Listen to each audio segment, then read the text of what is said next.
बिस्मिल्लाहिर्रहमानिर्रहीम, अस्सलाम वालेकुम। अली सलमान जी टीवी के तमाम नाजरीन को जी स्पोर्ट्स में खुश आमदेद कहता है कि जहाँ पे रोज़ाना रात 11:05 पर हम इस महफिल को, इस बज़म को सजाते हैं आपके लिए और बात करते हैं पाकिस्तान स्पोर्ट्स के हवाले से। नाज़रीन, आज पाकिस्तान क्रिकेट का एक बड़ा दिन है क्योंकि आज पाकिस्तान के पहले टेस्ट कैप्टन अब्दुल हफीज़ कारदार साहब की सालगिरह है। अब्दुल हफीज़ कारदार साहब के लिए हम दुआ गो हैं कि अल्लाह ताला उनको करवट करवट जन्नत नसीब करें और जो उनके क्रिकेट पे एहसानात हैं वो यकीनन किसी से कोई ढकी छुपी बात नहीं है। पाकिस्तान के पहले टेस्ट कैप्टन, पाकिस्तान को मुश्किल सीरीज में इब्तिदा में कामयाबियां दिलाने वाले, पाकिस्तान क्रिकेट को अपने पांव पे खड़ा करने वाले अब्दुल हफीज़ कारदार, यकीनी तौर पे इनका जो किरदार है पाकिस्तान क्रिकेट में वो किसी तौर पे भी भुलाए जाने के काबिल नहीं। और जो डिपार्टमेंटल क्रिकेट की आज हम सब बात करते हैं कि पाकिस्तान में डिपार्टमेंटल क्रिकेट ज़रूरी है और डिपार्टमेंटल क्रिकेट ने पाकिस्तान के लिए जो रोल प्ले किया वो यकीनन आज भी लोग मिस कर रहे हैं कि जब डिपार्टमेंटल क्रिकेट पूरी तरह से ख़त्म हो चुकी है और हम रीजनल क्रिकेट के ऊपर अपनी क्रिकेट खेल रहे हैं, लेकिन आज भी लोग याद करते हैं कि किस तरह अब्दुल हफीज़ कारदार ने अपना ज़ाती इंटरेस्ट लेकर जो है वो डिपार्टमेंटल क्रिकेट का आगाज़ करवाया, डिपार्टमेंट में खिलाड़ियों को नौकरियां दिलवाई और यही वजह है कि पाकिस्तान में खेल और खिलाड़ियों ने फिर बड़ी तेज़ी के साथ जो है वो तरक्की हासिल की। तो जो किरदार है अब्दुल हफीज़ कारदार साहब का, यकीनी तौर पर ये उनको सराहे जाने के काबिल है और मुद्दत तो जो है वो उनको उनके इस शानदार कारनामे की वजह से याद रखा जाएगा। आज के शो में बहुत कुछ है। आज हम बात करेंगे क्योंकि आज एक बड़े कैप्टन की जो है सालगिरह भी है, तो आज हम बात करेंगे ज़्यादा कप्तानी के हवाले से, विराट कोहली की कप्तानी के हवाले से, बाबर आजम की कप्तानी के हवाले से बहुत सारी चीज़ें आज हम डिस्कस करेंगे। PSL की भी जो है मसरूफियात का आगाज़ हो चुका है, लेकिन सबसे पहले आज की top stories. Pakistan cricket board के 10 मुलाजमीन के कोरोना टेस्ट मुस्बत आ गए। सरफराज अहमद एक तजुर्बाकार कप्तान है। मुश्किल हालात में सैफी भाई के पास ही जाता हूँ बाबर आजम। कराची किंग्स की कप्तानी से हटाए जाने का दुख नहीं इमाद वसीम। कप्तानी का इजाफी प्रेशर नहीं, कोशिश होगी कि कप्तान बनकर भी अच्छी कारकर्दगी दूं शाहीन शाह अफरीदी। भारतीय टीम के कप्तान विराट कोहली टेस्ट टीम की कप्तानी से भी दस्तबरदार हो गए। एशियन सीरीज के आखिरी टेस्ट में ऑस्ट्रेलिया ने इंग्लैंड को शिकस्त देकर सीरीज अपने नाम कर ली। ऑस्ट्रेलवी वजीर आजम की नोवाक जोकोविक को अगले साल आने की पेशकश। कौमी कबड्डी चैंपियनशिप में पाकिस्तान एयरफोर्स और वापडा मुश्तरका चैंपियन करार। थर्ड जीप रैली की सबसे बड़ी रेस नादिर मक्सी ने जीत ली। जी नाज़रीन, आपने आज की टॉप स्टोरीज देखी और आपने देखा कि पाकिस्तान क्रिकेट बोर्ड के मुलाजमीन जो है वो कोरोना का शिकार हो गए और ये कोई अच्छी खबर नहीं है क्योंकि पाकिस्तान सुपर लीग का आगाज़ हुआ ही चाहता है। टीमों ने अपनी तैयारियों के सिलसिले का आगाज़ कर दिया है और इब्तिदा में अगर कोई ऐसी खबर पाकिस्तान क्रिकेट बोर्ड के ऐवानों से आती है तो यकीनी तौर पर इसको अलार्मिंग साइन कहा जा सकता है।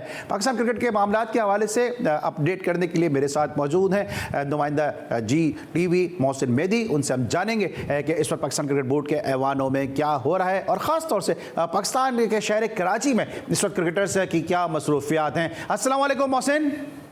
वालेकुम अस्सलाम अली सलमान साहब, कैसे हैं? मैं बिल्कुल ठीक हूँ। मोहसिन, क्या अपडेट्स हैं आपके पास? बहुत सारे प्लेयर्स कराची भी आ रहे हैं, टीमों ने अपनी प्रैक्टिसेस का भी आगाज़ कर दिया है। जी बिल्कुल, टीमों ने तो अपनी प्रैक्टिस का आगाज कर दिया है, लेकिन अगर बात की जाए तो कोविड के बहुत जो है खेलों पर जारी है। इसलिए भी आपने बताया और आपकी टॉप स्टोरीज में भी बात चली कि कोविड का शिकार हुए हैं, तो बताया जा रहा है कि 8 से 9 PCB मुलाजिम ऐसे हैं कि जो कोविड का शिकार हुए हैं। इत्तलात के मुताबिक जो सोर्सेज बताते हैं कि 2 रोज कबल जो है कोविड टेस्ट जिनकी रिपोर्ट्स आई तो उस रिपोर्ट में ये बात सामने आई कि 8 से ज़्यादा मुलाजिम जो है पाकिस्तान क्रिकेट वो कोविड का शिकार हैं और ये वो मुलाजिमीन हैं जिन्होंने जो वैक्सीनेटेड थे, वैक्सीन लगाई हुई थी, लेकिन उसके बावजूद एक बार फिर कोरोना ने इन पर वार किया। और इनमें से कुछ ऐसे मुलाजिमीन भी हैं जो पाकिस्तान सुपर लीग के मुंसलिक या पाकिस्तान सुपर लीग के काम देख रहे हैं।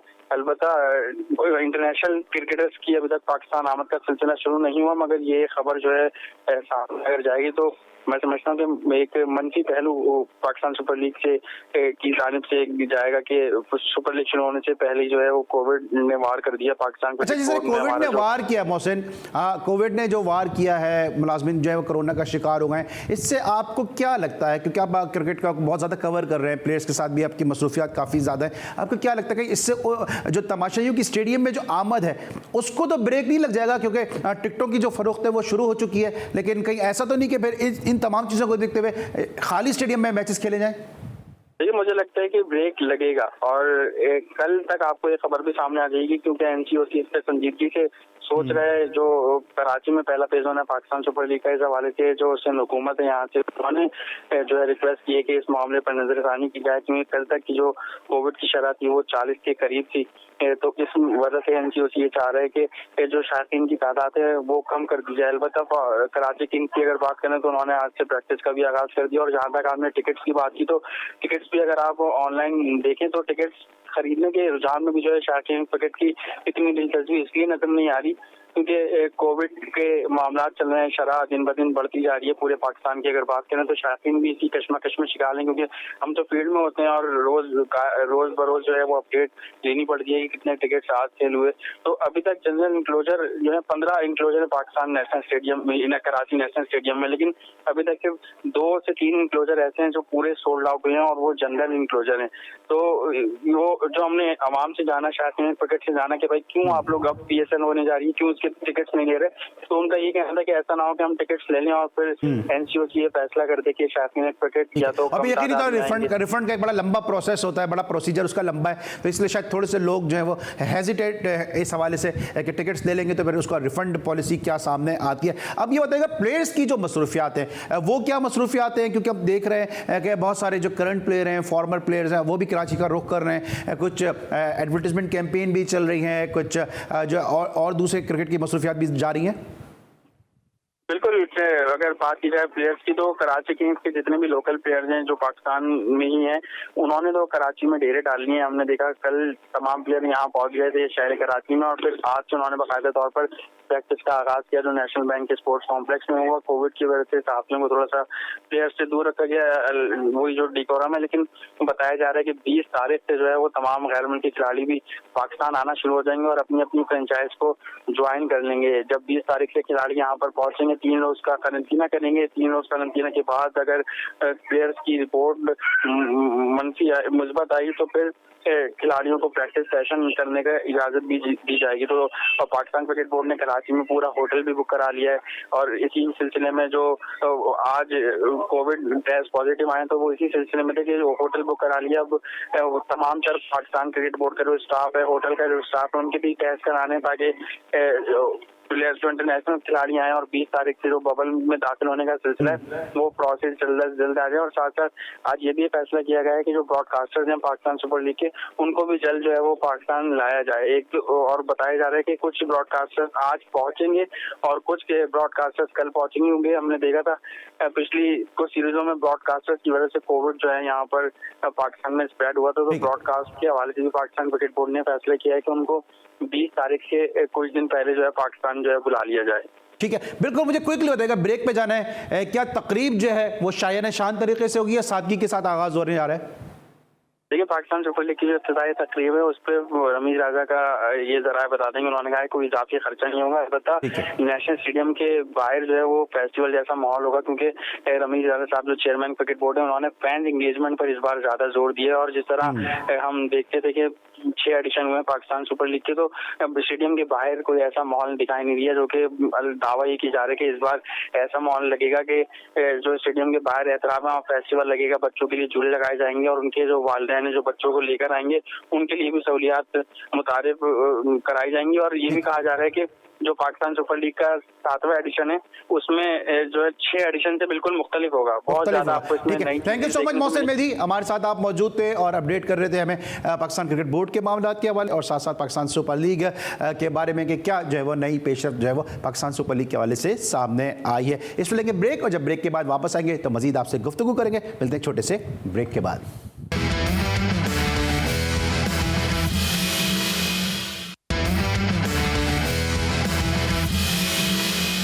Welcome back after the break. और ब्रेक पर जाने से पहले मोहसिन मेहदी हमें पाकिस्तान क्रिकेट के हालात के हवाले से अपडेट कर रहे थे और अब मुझे पाकिस्तान के सभी वनडे इंटरनेशनल क्रिकेटर और हमारे बहुत ही अपने महमूद हामिद साहब ने ज्वाइन किया। इनसे हम बात करेंगे पाकिस्तान और इंडियन क्रिकेट के हवाले से और ख़ास तौर से महमूद हामिद साहब ने काफ़ी अर्सा डोमेस्टिक क्रिकेट खेली है, क्रिकेट पर गहरी निगाह रखते हैं, क्रिकेट कॉमेंट्री से भी जो है वो काफ़ी ज़्यादा इनका इंटरेस्ट है और पाकिस्तान की डोमेस्टिक क्रिकेट को भी फॉलो कर रहे हैं। तो ज़रा बात कर लेते हैं पहले विराट कोहली की कैप्टनसी के हवाले से। अस्सलाम वालेकुम महमूद हामिद साहब and welcome to the show. वालेकुम अस्सलाम। Thank you Ali Salman. Sir thank you so much, आपने हमारे लिए टाइम निकाला है महमूद भाई। और आपसे बात जरा करेंगे विराट कोहली की कैप्टनसी के हवाले से कि जिन हालात में विराट ने कैप्टनसी छोड़ी, 67 टेस्ट मैचेस उन्होंने खेले, 40 टेस्ट मैचेस जीते हैं उन्होंने, सिर्फ 17 में उनको शिकस्त हुई, 11 टेस्ट मैचेस ड्रॉ हुए, इतना जबरदस्त ट्रैक रिकॉर्ड, और इस तरह से उनका एग्जिट हुआ। बतौर फॉर्मर क्रिकेटर आप किस तरह इसको देखते हैं? डेफिनेटली फिगर्स पे जाएंगे तो आउटस्टैंडिंग परफॉर्मेंस रही है विराट कोहली की, और उनकी खुद की परफॉर्मेंस एज ए कैप्टन के अपने फ्रंट से उन्होंने लीड किया है, परफॉर्म किया है, मैचेस जिताए, इंडिया टीम को काफी ऊपर लेकर आए आफ्टर धोनी। तो उनकी जो खिदमत है उनको तो डेफिनेटली इंडियन क्रिकेट के में बड़ा फायदा हुआ है। लेकिन कुछ सारी चीजें होती हैं कि जो कि बियॉन्ड हो जाती हैं, जिसकी वजह से प्रॉब्लम आ जाती है। थोड़ा सा विराट कोहली थोड़े गुस्से के भी मेरे ख्याल से तेज लगते हैं और अपने इमोशन पे कंट्रोल नहीं कर पाते, जिसकी वजह से उनको इस तरह का क्रिटिसिज्म बर्दाश्त करना पड़ा। और जिस तरह उन्होंने किया मैच के दौरान, तो डेफिनेटली काफी जो उनके फॉर्मर क्रिकेटर्स थे उन्होंने भी उसको क्रिटिसाइज किया। तो बहुत सारी चीजें होती है कि आदमी को अपने खेल के साथ साथ ना इन चीजों के ऊपर भी कंट्रोल करना पड़ता है, जो मेरे ख्याल से उनसे हो नहीं पा रहा था और कंट्रोवर्सी मुसलसल होती जा रही थी। तो फिर जिसकी वजह से ये एक डिसीजन आया। अच्छा महमूद भाई, ये बताइएगा कि अब जिस तरह हम देख रहे हैं कि विराट कोहली का ट्रैक रिकॉर्ड बड़ा ज़बरदस्त है एज ए कैप्टन, इसी तरह सरफराज का ट्रैक रिकॉर्ड बड़ा ज़बरदस्त था। क्या आपको लगता है कि दोनों का जो है वो इन दोनों के साथ इनजस्टिस नहीं हुआ जब दोनों कैप्टनसी से जिस तरह से इनका एग्जिट हुआ है? एब्सोल्युटली। जब सरफराज को भी कैप्टन आया था तो डिजर्व ऐसा नहीं होना चाहिए था। उस वक्त सबने यही कहा था कि बहुत ज्यादती हुई है, क्योंकि जिस तरह की performance Sarfaraz as a player भी दे रहे थे और एज ए कैप्टन भी दे रहे थे, तो आउटस्टैंडिंग परफॉर्मेंस थी। और इतनी बड़ी चैंपियंस ट्रॉफी भी उस वक्त जीती थी पाकिस्तान ने, T20 में पाकिस्तान नंबर 1 पे था, तो उनको उस वक्त हटाना उनके साथ बड़ी ज्यादती थी। बट नाउ अब तो काफी देर हो चुकी है, उसके बाद पाकिस्तान टीम की परफॉर्मेंस भी बेहतर होती जा रही है। और उनकी जगह रिजवान ने जब जगह ली तो रिजवान की तो परफॉर्मेंस आपने देखा है, ओवरऑल बहुत ही जबरदस्त आउटस्टैंडिंग परफॉर्मेंस रही। तो मेरे ख्याल से अब जब टीम के अंदर एक सीनियर प्लेयर की जगह नहीं होती, मैं हमेशा ये बात करता हूँ, तो फिर बेंच के ऊपर उनका बनता नहीं है बैठना। अब सपोर्ट के लिए अगर आप बिठा रहे हैं या तो सपोर्ट तो वो बाहर से भी हो सकती है। जब आपने बेंच पे बिठाना है तो मेरे ख्याल से बेंच के लिए तो आपके पास यंगस्टर होने चाहिए जो जिनको आप ग्रूम करें और वो आगे इन फ्यूचर आपके लिए काम आ सकें। जो एक स्टेटमेंट आया बाबर आजम का, उन्होंने कहा कि जब भी मुझे कैप्टनसी में किसी मदद की ज़रूरत हुई तो मैं जो सैफी भाई के पास जाता हूं, सैफी भाई से मैं हेल्प लेता हूं। इस स्टेटमेंट को आप किस तरह से देखते हैं आप? नहीं, ये कुछ चीज़ें होती हैं, मेरे ख्याल से किसी का ज़माना है, वही चीज़ें चल रही हैं कि आपने कभी उसने बाबर आजम को सपोर्ट किया होगा डेफिनेटली ऐसे वक्त में जब उनसे परफॉर्मेंस नहीं हो रही थी एज ए कैप्टन, जब तो ना वो बाबर जो है वो उसको जिसे कहना चाहिए अपनी टीम में रख के वो बदला वापस करने की कोशिश कर रहे हैं। मेरे ख्याल से as a team, as a professional team आपको मतलब इस तरह नहीं बोलना भी नहीं चाहिए और ऐसा करना, क्योंकि आप वो 11 है नहीं कि आप अंदर उनसे मशवरे ले रहे हैं या कुछ कर रहे हैं। आप क्या बाहर आएंगे उनसे पूछने के लिए कि अब मुझे फील्डिंग में क्या करना चाहिए, किस बॉलर को करना चाहिए, क्या स्ट्रेटेजी से खेलना चाहिए, तो ये तो आप अलग से बात भी पूछ सकते हैं। अगर मैं जो कहना चाह रहा हूँ मतलब ये इस तरह के स्टेटमेंट मतलब बनते नहीं है कि मैंने कभी भी किसी ऐसे प्लेयर्स जो दूसरे मुल्क के कोई कैप्टन हो उनके इस तरह के स्टेटमेंट आते हो कि मैं इसलिए टीम में रखा हुआ है कि उनसे मैं मशवरे लेता हूँ, मैं खिला नहीं रहा लेकिन मैं उनसे मशवरे ले रहा हूँ। तो मशवरे तो आप बाहर से भी ले सकते हैं, फोन पे भी ले सकते हैं, तो बात करके वैसे भी ले सकते हैं। तो मेरे ख्याल से अगर डेफिनेटली अगर जगह बनती है सरफराज की तो सरफराज तो होना चाहिए टीम में, और अगर जगह नहीं बनती तो मतलब एक आप जिसे कहना चाहिए बैगेज लेके साथ साथ चल रहे हैं और पूरा महीना जो है वो टीम के साथ लगे। मैं ये समझता हूँ कि जब राशिद और मोइन भी थे, आप देखें जो हेल्दी कंपटीशन था, जब राशिद थे तो राशिद जो है वो खेल रहे थे या मोइन खेल रहे थे तो मोइन ही खेल रहे थे, तो फिर ये साथ साथ होते थे। डोमेस्टिक क्रिकेट खेल रहे होते थे, मोइन भी डोमेस्टिक खेल रहा होता था या राशिद भी डोमेस्टिक खेल रहा होता है। तो यहाँ पर जब तक आप क्रिकेट नहीं खेलेंगे तो आपका कमबैक होना भी, जब कमबैक होता है सिर्फ आप बैठे से आपका कमबैक बड़ा मुश्किल हो जाता है। मेरे ख्याल से आपको जो मैच मिला भी था साउथ अफ्रीका में, एक मैच मिला, वहां पर एक बड़ा क्रूशियल स्टंप भी मिस हो गया था सरफराज से। तो ये सारी चीजें जो है वो प्रोफेशनलिज्म में आती हैं। तो मेरे ख्याल से ये सारी चीजों को देखना चाहिए बाबर आजम को, और स्टेटमेंट देते हुए बहुत सारी चीजों को समझना भी चाहिए। ठीक है महमूद भाई, मुझे ब्रेक पे जाना है। महमूद भाई थोड़ा सा मुझे कैप्टनसी का हम डिस्कस कर रहे हैं। आपने भी डोमेस्टिक में काफ़ी कैप्टनसी की है, अपने डिपार्टमेंट को भी किया आपने, और क्लब में भी जाहिर सी बात है आपने कैप्टनसी की है। तो अब शाहीन शाह अफरीदी को कप्तान बना दिया गया है, और बहुत सारे लोग ये बात कर रहे हैं कि जी फास्ट बॉलर अच्छे कप्तान नहीं होते। तो आपको क्या लगता है कि शाहीन शाह अफरीदी यंग कैप्टन है, क्या उनकी कैप्टनसी में लड़के अच्छी तरह खेलेंगे? ये कहना तो बहुत ही कम वक्त हो जाएगा, लेकिन बहुत ही अर्ली स्टेज के अंदर कप्तानी देना भी बड़ा मुश्किल हो जाता है प्लेयर को। देखिए, कप्तानी फुल टाइम जॉब है। आपने अपनी परफॉर्मेंस के साथ साथ टीम को लेकर भी चलना होता है, टीम की कॉम्बिनेशन आपने बनाना होता है, आपने कोचेस के साथ बैठ के बात करनी होती है कि मैं किस तरह की टीम खिलाना चाहता हूँ। तो एक एडिड प्रेशर डेवलप होता है उस प्लेयर के ऊपर। तो मैं नहीं समझता कि अभी तो दिस इज टू अर्ली, मतलब अगर हम किसी को ऑब्लाइज करने जा रहे हैं तो वो एक अलग चीज है, बट इट्स टू अर्ली कि उनके ऊपर इतना बोझ एकदम डाल दिया जाए। क्योंकि पीएसएल का भी देखें प्रेशर तो होता है कि आपने टीम को जिताना है। तो मेरे ख्याल से बहुत जल्दी कर दी है शाहीन को कप्तानी देने में, क्योंकि अभी मेरे ख्याल से उनको अपनी बॉलिंग के ऊपर ज्यादा तवज्जो देनी है। लेकिन ये कॉम्बिनेशन की तरफ ठीक है, जल्दी तो कर दी, लेकिन अब क्या आप क्या कहेंगे, क्या लड़के अच्छी तरह खेलेंगे इनकी कप्तानी में? देखिए, खेलना तो चाहिए। अगर आपको देखें देखें अगर मैनेजमेंट आपको कैप्टन बनाती है तो फुल ऑफ अथॉरिटी के साथ कप्तान बनाना चाहिए। मतलब ये ना नहीं आदत तीतर आधा बटेर नहीं होना चाहिए कि हम आपको कप्तान तो बना रहे हैं लेकिन पीछे से हम सारा करते रहेंगे, ऐसा नहीं होना चाहिए। फिर कप्तान इज होल इंचार्ज, वो जो 11 खिलाना चाहता है उसको 11 खिलाने देना चाहिए, फिर उसके अकाउंटेबल होना चाहिए। ठीक है, फिर आप ये नहीं कर सकते तो फिर आप लड़कों को, जो आपके लड़के हैं, जो आपकी टीम है, आप उनको भी पावर कराएं कि ये आपका कप्तान है, आपने इसी को सपोर्ट करना है, इसकी बात पे अमल करना है। तो जब तक आप अथॉरिटीज नहीं देंगे एज ए कैप्टन तो फिर वो कामयाबी तो बहुत मुश्किल हो जाएगी। ठीक है, thank you so much. Mahmood Hamid साहब हमारे साथ मौजूद थे, हमारे बहुत ही अपने, और अक्सर आपने इनको हमारे स्टूडियो में भी देखा होगा, हमारी स्पेशल ट्रांसमिशन का भी हिस्सा होते हैं। महमूद हामिद साहब का हम इंतहाई शुक्रिया अदा करेंगे, इन्होंने वक्त निकाला। इस पर लेंगे हम एक ब्रेक, और जब ब्रेक के बाद वापस आएंगे तो फिर बात करेंगे समंदर पार एक जबरदस्त क्रिकेटर से। मिलते एक छोटे से ब्रेक के बाद।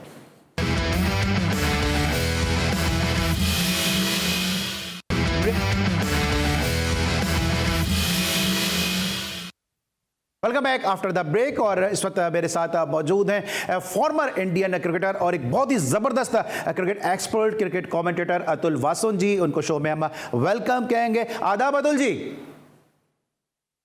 हाँ जी, thank you sir, how are you? Sir we are very good, we are fine. और आपकी आवाज़ सुन के हमेशा की तरह जो है हमारा बड़ा ये सौभाग्य है कि आप हमारे शो को हमेशा से जो है वो रौनक बख्शते हैं, और हम आपके इंतहाई जो है वो शुक्रिया भी अदा करेंगे इस हवाले से। सर स्ट्रेट अवे बात करते हैं, क्योंकि आपकी और भी इंगेजमेंट्स हैं। थोड़ा सा बात करेंगे विराट कोहली की कैप्टनसी के हवाले से कि किस तरह से आप देख रहे हैं कि एक बड़ा कामयाब सक्सेसफुल कैप्टन के जिसने 67 टेस्ट मैचेस में कैप्टनसी की। आउट ऑफ 67 ही हैज़ वन 47 टेस्ट मैचेस, और सिर्फ 17 में उनको जो है वो उनको लूज हुआ वो मैच, वो टेस्ट मैचेस नहीं जीत सके, 11 मैचेस उनके ड्रॉ हुए। कैसा देख रहे हैं इनका एग्जिट जिस अंदाज से हुआ है? देखिए, थोड़ा सा दुख तो हुआ है, मुझे लगता है थोड़ा सा रूठ गए हैं वो। और सच बात तो मैं आपको कहने से डरता नहीं हूँ, क्योंकि उनके नंबर्स में मैं बिल्कुल नहीं जा रहा। जो उन्होंने डिलीवर किया, जिस तरह से उन्होंने खेले हैं, और उनको लगा कि बस अब जो करना चाहते थे वो कर लिया, और वनडे में वो वर्ल्ड कप जीतना चाहते थे, वो उनका शायद जो जिस तरह से माहौल बना, जिस तरह से पॉलिटिक्स हुई है, उनको कप्तानी से हटाया गया। तो उसके बाद उन्हें लगा कि भाई टेस्ट चैंपियनशिप में साउथ अफ्रीका जीत नहीं पाए तो लंबा सफर एक बार से तय करना होगा वर्ल्ड टेस्ट चैंपियनशिप में 2 साल का, और उसके लिए वो अभी तैयार नहीं है स्टेज में। तो उनको लगा कि भाई इस समय मैं अपनी बैटिंग पे ध्यान लगाऊं, अपने एंजॉय करूं क्रिकेट को, और मैं ये रिस्पॉन्सिबिलिटी एक्स्ट्रा नहीं लूंगा। और मुझे लगता है कि शायद सही इंडिया के लिए, because we have to move from here. और अगर आप सिर्फ आंकड़े मिलाएंगे तो धोनी से बेहतर तो है। और मैं कभी भी स्टैटिस्टिक्स क्रिकेट में ज्यादा सोचता नहीं हूँ, क्योंकि अगर आप चलिए मैं अगर आपको एक एग्जांपल दूं तो इमरान खान के अगर स्टैटिस्टिक्स आप तो बड़े फीके पड़ जाएंगे अगर बाकी कप्तानों से बनाए। और इमरान खान ने जो किया है वो कोई साधारण कप्तान नहीं कर सकता, ठीक है। तो मैं कैरी पिकिंग नहीं कर रहा हूँ। तो मुझे लगता है कि स्टैटिस्टिक्स से हटके जो जिस तरह से उन्होंने जज्बा खेलने का एग्रेशन जो है एक प्लेयर्स को दिखाई है और जिस तरह से उन्होंने खुद की क्रिकेट खेली है, तो I think hats off to him. अच्छा सर, ये जो साउथ अफ्रीका में किया विराट कोहली ने, नो वन वाज एक्सपेक्टिंग कि विराट जैसे और जैसा उनका जेस्चर है, जो उनका ऑरा है, इस जेस्चर का प्लेयर, इस स्टेचर का प्लेयर इस तरह से करेगा। आपको क्या लगता है सर, ये कोई ऐसी फ्रस्ट्रेशन है या हीट ऑफ द मोमेंट था? देखिए इसी तरह से ही वो प्लेयर बना है। वो मैं जानता हूँ दिल्ली से और 12 साल मेरी अकेडमी से है वो, और मैंने 12 साल की उम्र में उसको अपनी अकेडमी में लाया था मैं, और उसके प्रोग्रेशन में मुझे बहुत गर्व है। और वो मैंने उसकी डेवलपमेंट देखी है। तो पंजाबी है, वो भी वेस्ट दिल्ली का है, तो गर्मजोशी तो रहती है। और जो मुझे लगता है अगर वो गर्मजोशी ना ही रही तो ऐसा प्लेयर भी ना बनता, क्योंकि वो जब खेलता है, आपने देखा जब वो 100 बनाता है तो वो अपना खुश होकर अपना बैट नहीं दिखाता, वो गालियां देता है। ये बताता है कि वो अपने से लड़ रहा है, वो रिलीज नहीं ले रहा कि मेरे चलिए एक आंकड़ा पार कर, मैंने एक स्टैटिस्टिक्स बना लिया। बाकी प्लेयर शायद सारा इसको ज्यादा अहमियत देते हैं कि मैंने पर्सनल रिकॉर्ड बना लिया, और वो उसको लगता है कि मैं लड़ रहा हूँ इसलिए मैं बड़ा प्लेयर हूँ। तो जब उसके अंदर ये कई बार बड़ी बचकाना हरकतें करते हैं, जैसे आप देखा आपने, तो अगर आप ये हरकतें निकाल दें तो कोहली आधा प्लेयर रह जाएगा। ठीक है। अच्छा सर, जिस तरह पाकिस्तान की अगर आप बात करते हैं तो पाकिस्तान में जो कराची और लाहौर की एक राइवलरी है वो किसी से कोई ढकी छुपी बात नहीं है। ये एक ऐसा है कि यूनिवर्सल ट्रुथ टाइप की चीज़ है कराची लाहौर की राइवलरी। इसी तरह इंडिया में भी अगर आप बात करते हैं दिल्ली और मुंबई, आपका खुद जो है आप बिलोंग करते हैं दिल्ली से, रिजाइड इस वक्त आप हैं मुंबई में, तो क्या आपको लगता है कि ये भी एक फैक्टर ऐसा है कि जो मुसलसल जो है रोहित शर्मा विराट कोहली का डिस्टर्ब कर रहा था? बड़ा अच्छा सवाल है आपका, बड़ा मजेदार। मैं दिल्ली में रहता हूँ और मैं पंजाबी हूँ, और मेरे माँ बाप जो है वो लाहौर के ही है। तो मैं बता दूं कि ये बड़ी सही बात की आपने, लाहौर और दिल्ली मुंबई ये पुरानी हमारी चल रही है एक रिलेशनशिप। पहले गवास्कर बेटी की लड़ाई जो है ये थोड़ा सा मसाला देती थी। गवास्कर कपिल देव की जो कप्तानी के पास मियांदाद इमरान खान, ये चलता रहता है आपस में। तो मुझे लगता है ये मजा आता है। पर अलग अलग वो जो मुझे लगता है कि कहते हैं ना कि खेलने का जरिया जो है और एटीट्यूड जो है फर्क है। पर कोहली इस समय रोहित के साथ कोई कॉम्पिटिशन नहीं है। आजकल के प्लेयर्स अलग, उनको इनसिक्योरिटी नहीं है, उनके लिए फ्रेंचाइज क्रिकेट इतने पैसे बना लिए, ऐसा नाम कमा लिया। तो मुझे लगता है कि पैसी पॉलिटिक्स जो पैसे होती थी उसमें नहीं हिस्सा लेते। पर ये पर्सनल ईगो है, पर्सनल प्राइड है। मुझे लगता है कि उनको लगा कि भाई देखिए अगर रवि शास्त्री हट गए हैं तो राहुल द्रविड़ के साथ जो वो करते आए हैं रवि शास्त्री के साथ वो होने वाला नहीं है। रवि शास्त्री बहुत समझदार इंसान है, मैन मैनेजर संभाल के। तो उन्होंने क्या किया, जो कोहली चाहता था उसको सपोर्ट किया, और कोहली ने जो चाहता था वो किया। अब होने वाला नहीं था, इसलिए मुझे लगता है कि शायद ये भी एक रीजन था। ठीक है, अब क्या कौन होगा, नया कैप्टन कौन होगा? क्योंकि आपके पास जिस तरह पाकिस्तान में कहते हैं कई यंग प्लेयर हैं, आपके पास कई युवा प्लेयर हैं, राहुल है, ऋषभ पंत का नाम सामने आ रहा है, या आपके ख्याल में कौन ज्यादा बेस्ट चॉइस होगा? देखिए ऋषभ पंत मैं बताऊं आपको जिस तरह से खेलता है उसको, जब मैं सिलेक्टर था, मैं चेयरमैन था, तो मैंने पहली बार उनको कप्तान बनाया और गौतम गंभीर को हटा के उनको कप्तान बनाया, और मुझे इतनी गालियां पड़ी कि आपको पता नहीं सकता मैं। और इवेंचुअली अब ये देखिए, मुझे लगता है अगर एक क्लास का बच्चा, सबसे नालायक बच्चा हो, सबसे शरारती बच्चा हो, उसे मॉनिटर बना दें तो पूरी क्लास सुधर जाती है और वो भी सुधर जाता है। तो धीरे धीरे उनकी जो गेम है वो भी सुधर रही है। अब कप्तान दिल्ली के बन गए हैं, तो मुझे लगता है कि इन्वेस्ट करें, you have to develop a leader. आपको बना बनाया नहीं मिलेगा, समय लगता है। करंटली मुझे लगता है कि रोहित शर्मा का समय निकल गया बहुत। उन्होंने अब जिस उम्र में है तो अब कप्तानी उनको देना शॉर्ट टर्म एक सोल्यूशन होगा, और लंबे समय के लिए केएल राहुल है, श्रेयस अय्यर है, ऋषभ पंत है, ये फ्यूचर है इंडिया का। देखिए सर, अभी 2022 का भी T20 वर्ल्ड कप भी आ रहा है, तो आपको लगता है कि कोई यंग कैप्टन जो है वो थोड़ा सा सिनारियो चेंज कर सकता है या फिर रोहित शर्मा के लिए, जिस तरह आप खुद भी कह रहे हैं और हम भी पाकिस्तान में बैठ के समझते हैं कि शायद शॉर्ट टर्म पे जो है वो बीसीसीआई सोचेगा? देखिए मैं बार बार कहता हूँ कि तीनों फॉर्मेट का एक नहीं होना चाहिए। पहले इंडियन टीम में था, ये गलत था। एक सेंट्रलाइज पावर नहीं होनी चाहिए, अलग फॉर्मेट की अलग एक मेंटालिटी रहती है। और मुझे लगता है कि कोई फर्क नहीं पड़ता अगर आप 2-3 प्लेयर्स को ट्राई करें। अभी ये जरूरी नहीं है कि आप कप्तान करें तो आपने बिल्कुल अपना एवरीथिंग इन द बास्केट। पर केएल राहुल समझदार, सबको नजर आ रहा है। आगे 2-3 खिलाड़ी और हैं तो रिस्पॉन्सिबिलिटी दे सकते हैं। हालांकि जिनके रहाने अगर रहते तो शायद खेलते, पर उनकी फॉर्म नहीं है, तो जब तक आप टीम में जगह बना नहीं पाएंगे तो आप कप्तान नहीं बन पाएंगे। तो अगर ऋषभ पंत थोड़ी सी गलतियां भी करें पर तैयार हो जाएंगे, तो उनमें थोड़ा सा वो है। और केएल राहुल हमारे पास ऑप्शन है, और शॉर्ट टर्म गैप के लिए रोहित शर्मा की एक्सपीरियंस को यूज करें और विराट को खेलेंगे साथ में, तो आई होप कि वो अपना इनपुट देते रहें। ठीक है। अच्छा अतुल जी, थोड़ी देर पाकिस्तान इंडिया के क्रिकेट के मामला के हवाले से बात करते हैं। रमीज राजा साहब ने एक सजेशन दिया कि जी बायलैटरल सीरीज तो बहुत मुश्किल है, और जो हालात हैं वो यकीनी तौर पे आपको भी मालूम है, हमें भी मालूम है कि वाकई बड़ी मुश्किल है। तो 4 नेशन सीरीज की उन्होंने एक सजेशन दिया है कि पाकिस्तान, इंडिया, ऑस्ट्रेलिया और इंग्लैंड, इसमें जो है लोगों का इंटरेस्ट भी होगा और फाइनेंशियल जो इसका जो एक्सपेक्ट है उसको भी अगर ध्यान में रखें तो उससे भी काफ़ी बेनिफिशियल होगा। तो आप समझते हैं कि ये इम्प्लीमेंट हो सकता है? बढ़िया आइडिया मुझे लगता है। रमीज इस समाज के मेरे बहुत अच्छे दोस्त हैं, समाज के कमेंटेटर हैं, समझते हैं वर्ल्ड क्रिकेट को, समझते हैं प्लेयर्स की साइकी को। और अगर हो जाए, अगर लोग इसे होने दे ऐसा आइडिया को, तो कमाल हो जाएगा। क्योंकि सही कह रहे हैं आप, बायलैटरल तो आप भूल जाइए, वर्ल्ड कप में जब मैच होता है तभी लोग कितने आप वो कॉन्ट्रोवर्सी क्रिएट होती है, हम किसी बात करते हैं जिससे लोग भड़क जाते हैं। तो मुझे लगता है अगर ये किसी तरह से सरकारें मान जाए तो ये एक वर्ल्ड कप से भी बेहतर टूर्नामेंट हो जाएगा, मैं बता रहा हूँ आपको। ठीक है सर, अब थोड़ा सा एशेस पे बात कर लेते हैं कि एशेस में क्या लगता है आपको, इंग्लैंड ने क्या गलती की है कि जिसकी वजह से उसको 5 टेस्ट मैचेस की जो सीरीज थी उसमें 4-0 से उसको डिफीट हुई है? गलती क्या है, मतलब टीम हल्की है उनके पास प्लेयर नहीं है। आप ऑस्ट्रेलिया को देखिए, वो गलत जज्बे क्या है, उनके पास तैयार प्लेयर, रविशान, डेविड वार्नर, कमिंस, खिलाड़ी को अपने ही घर में हराना बहुत मुश्किल काम है। की टीम तैयार नहीं थी, उनके पास वो प्लेयर नहीं थे। मुझे लगता है कि एंडरसन बिल्कुल अपने लास्ट कदमों में है। स्टुअर्ट ब्रॉड वो देखिए ना, तो उनकी गलती जो है, और जो प्रेशर ऑस्ट्रेलिया डालता है उसके बराबर नहीं है, तो इसमें कोई गलती नहीं है। बिल्कुल आप बोले ना। ठीक है, thank you so much Atul Vasan ji, आप हमारे साथ मौजूद थे और हमेशा की तरह आपने बड़ी मोहब्बतों का इजहार किया और आपने हमारे शो को रौनक बख्शी अपनी मौजूदगी से। Thank you so much being with us.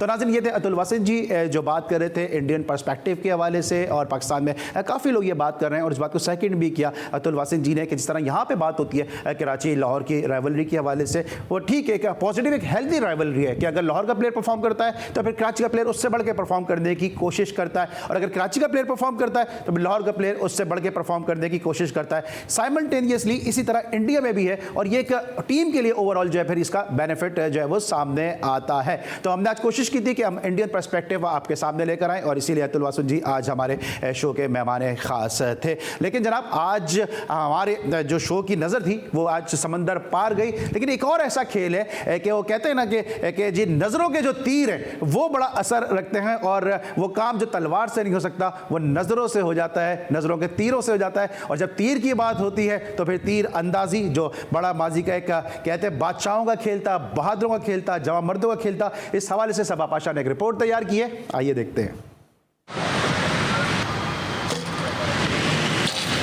तीरंदाजी शुरू तो शिकार के लिए मिस्र में हुआ, लेकिन फिर तीरंदाजी को जंगों में इस्तेमाल करने का रवाज परवान चढ़ने लगा, और फिर इसे जदीद दौर में बाकायदा खेल की हैसियत मिल गई। वतन अजीज में भी इसकी फेडरेशन बन गई, और लाहौर के कज़ाफी स्टेडियम में बच्चे, बड़े और खवातीन इसकी ट्रेनिंग भी करते हैं। मैं बहुत जल्दी जाग जाती हूँ सुबह, तो मेरे पास उस टाइम ने फिर मुझे मौका दिया कि मैं अपना ये जो शौक़ है पूरा करूँ, और अल्हम्दुलिल्लाह बड़े अच्छे तरीके से जो है ये मेरा शौक़ पूरा हो रहा है, और टीचिंग के साथ साथ मैं अपनी इस गेम को भी लेके चल रही हूँ। तीरंदाजी सीखने वालों का कहना था कि इस खेल के जरिए इन्हें अपने रोजमर्रा की जिंदगी और अपने मकसद पर कायम रहने का अज़म मिलता है, साथ ही साथ तफरीह का भी जरिया है।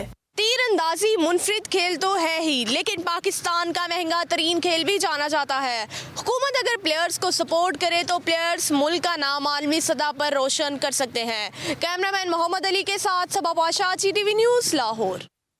जी नाज़रीन, आपने सबा पाशा की रिपोर्ट देखी तीरंदाजी के हवाले से, और ये वो खेल है जो पाकिस्तान के गांव देहात में, गली कूचों में बड़े अरसे से खेला जा रहा है, एक कदीम खेल है। और उम्मीद करते हैं कि जिस तरह सबा पाशा ने इस खेल को प्रमोट करने की कोशिश की है, जी स्पोर्ट्स ने इस खेल को प्रमोट और सपोर्ट करने की कोशिश की है, पाकिस्तान में ये खेल भी फ्लरिश करेगा। हमारी कोशिश होती है कि क्रिकेट के साथ साथ दीगर रिवायती और गैर रिवायती खेलों को भी आपकी स्क्रीन तक लेकर आएँ और आपकी निगाहों का मरकज़ बनाएं। आज के लिए बस इतना ही। इंशाल्लाह अगले शो में अली सलमान पूरी प्रोडक्शन टीम के साथ आपको खुशामदीद किया गया। उस वक्त तक के लिए इजाज़त दीजिए, अपना बहुत ख्याल रखिए। अल्लाह हाफ़िज़।